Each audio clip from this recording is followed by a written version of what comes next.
Olá, pessoal. Eu espero que todos vocês estejam bem. Eu estou bem e satisfeita por poder nos encontrarmos por aqui. É um momento difícil que serve de experiência e aprendizado para todos nós. Aproveitem, tirem o melhor disso. Como tirar o melhor de uma situação tão difícil? É possível que, historicamente, essa experiência vai ser uma experiência que vocês vão passar para os seus filhos, vocês vão dar um testemunho disso, desse momento, né? E falando em direito penal 2, né? Nós temos muito a relacionar com isso, com o direito penal. Direito Penal 2, nós estamos na questão da pena, né? Então, vez por outra, vocês estão vendo pela mídia pessoas que estão desobedecendo as normas, não cumprindo o isolamento. Isso pode ser desobediência, pode ser desacato, né? Interessante. E as questões dos crimes contra a saúde pública, né? Não atender às normas sanitárias, né? Até o afastamento é uma norma sanitária. Mas isso especificamente vocês vão estudar em Direito Penal 4, nos crimes contra a saúde pública. O nosso tema, né, o nosso Penal 2, nós estamos estudando a pena.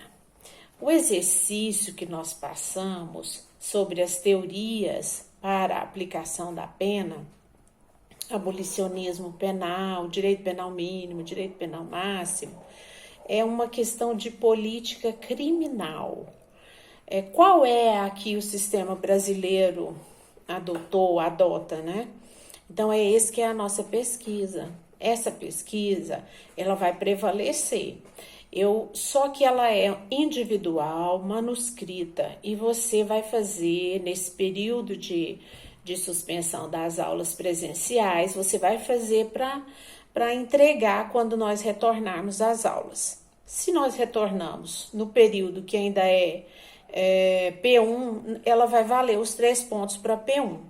Se nós não conseguirmos, em face da circunstância, nós vamos deixar para P2, mas façam esse exercício.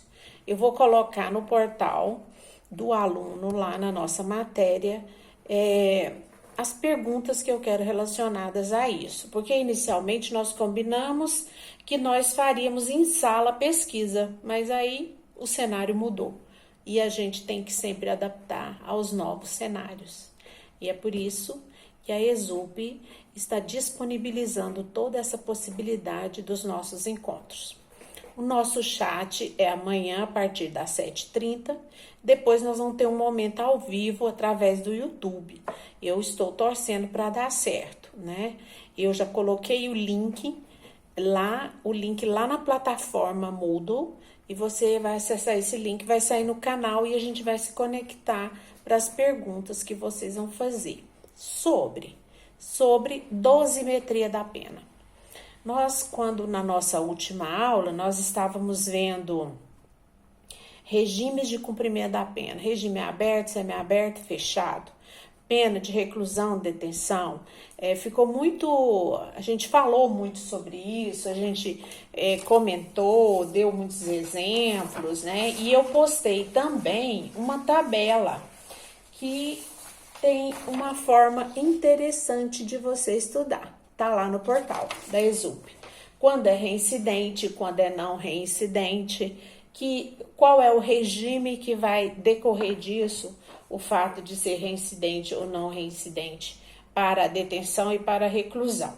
Então, dei uma olhada e qualquer dúvida na hora da conversa ao vivo ou mesmo no chat, você pode perguntar.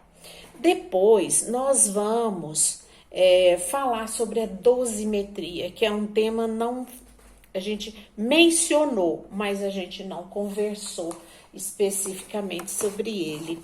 E é muito importante. Eu vivo sempre dizendo, artigo 59, o juiz atendendo a culpabilidade, aos antecedentes, à personalidade, às circunstâncias, às consequências, ao comportamento da vítima, os motivos, vai aplicar a pena base. E o que é pena base? A pena base é aquela que o magistrado, olhando todos os fatos que ele tem informação no processo, ele vai buscar entre a pena mínima e a máxima prevista no Código Penal, ele vai fazer uma pena, ele vai equilibrar isso com todas as considerações do 59 e vai dosar essa pena, por isso dosimetria. Quando o artigo 59 fala, né, cada um pega o 59, olha bem para esse 59, que ele é muito importante. O juiz atendendo ao vivo é outra coisa, né? Você vê, né? Estando assim ao vivo com o tempo limitado, o artigo tinha ficado aberto. Fechou aqui a folha, por causa do ventinho, da brisa. O juiz, atendendo à culpabilidade, aos antecedentes, à conduta social e à personalidade do agente, aos motivos, às circunstâncias e consequências do crime, bem como ao comportamento da vítima, estabelecerá, conforme necessário, o suficiente para reprovação e prevenção do crime. Nós chegamos a falar que aqui nesse artigo, final dele, a palavra prevenção e a palavra reprovação está dizendo o seguinte: a pena é para prevenir e a pena é para punir. É punitiva e é preventiva. São as funções da pena, né? Então, vamos lá a essas circunstâncias, essas situações que o juiz vai analisar. Primeiro, quando você lá no 59 está lá, culpabilidade, a culpabilidade é gênero. A espécie está relacionada com antecedentes, com a conduta social, com a personalidade. Então, a culpabilidade significa a reprovação social, o grau de censura pelo crime praticado e pelo comportamento do autor, e abrange todas essas circunstâncias judiciais. Então, o que são circunstâncias judiciais? Circunstâncias judiciais são aquelas que estão lá no 59. Por quê?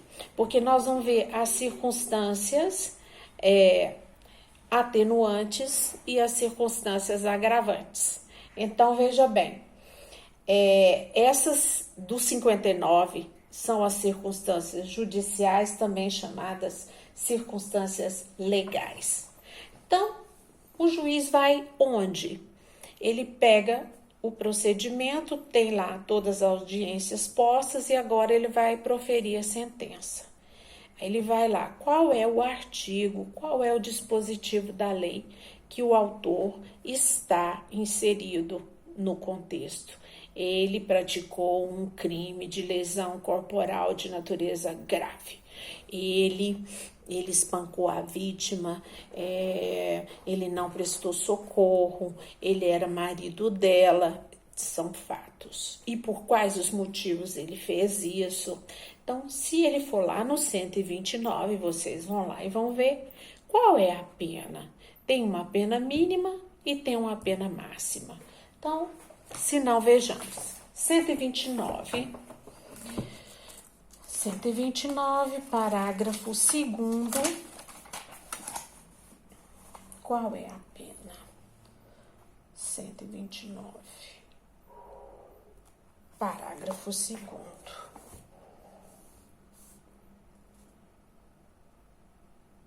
Pena, reclusão de 2 a 8 anos.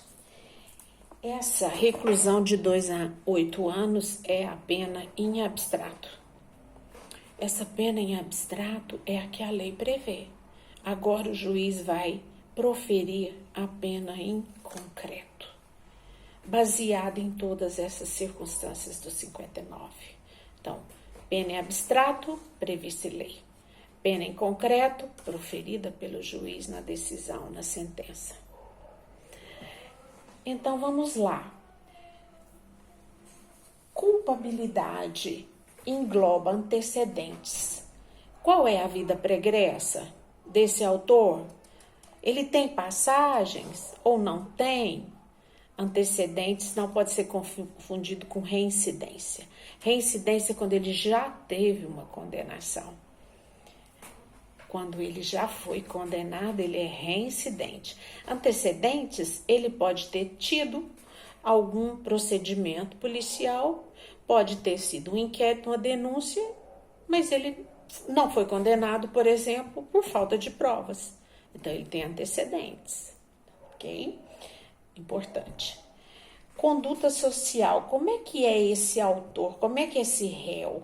Como que ele é na família? Como ele é no trabalho, na escola? Eu pus no material que eu deixei lá para vocês, ok? Como é a personalidade dele? Ele é calmo? Ele é irado? Ele é gentil?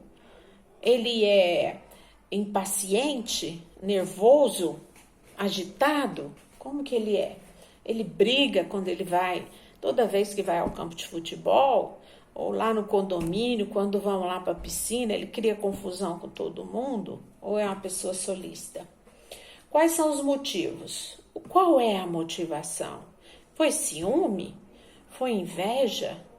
Foi uma razão humanitária que ele praticou o crime? Isso é importante. Circunstâncias do fato. Elementos acidentais que não fazem parte da estrutura. Qual é o local? O local era ermo? O local era multidão? As consequências. O mal causado por esse fato transcendeu ao resultado? Eu acho que eu já comentei isso com vocês. Veja bem, ele foi fazer um furto numa oficina mecânica.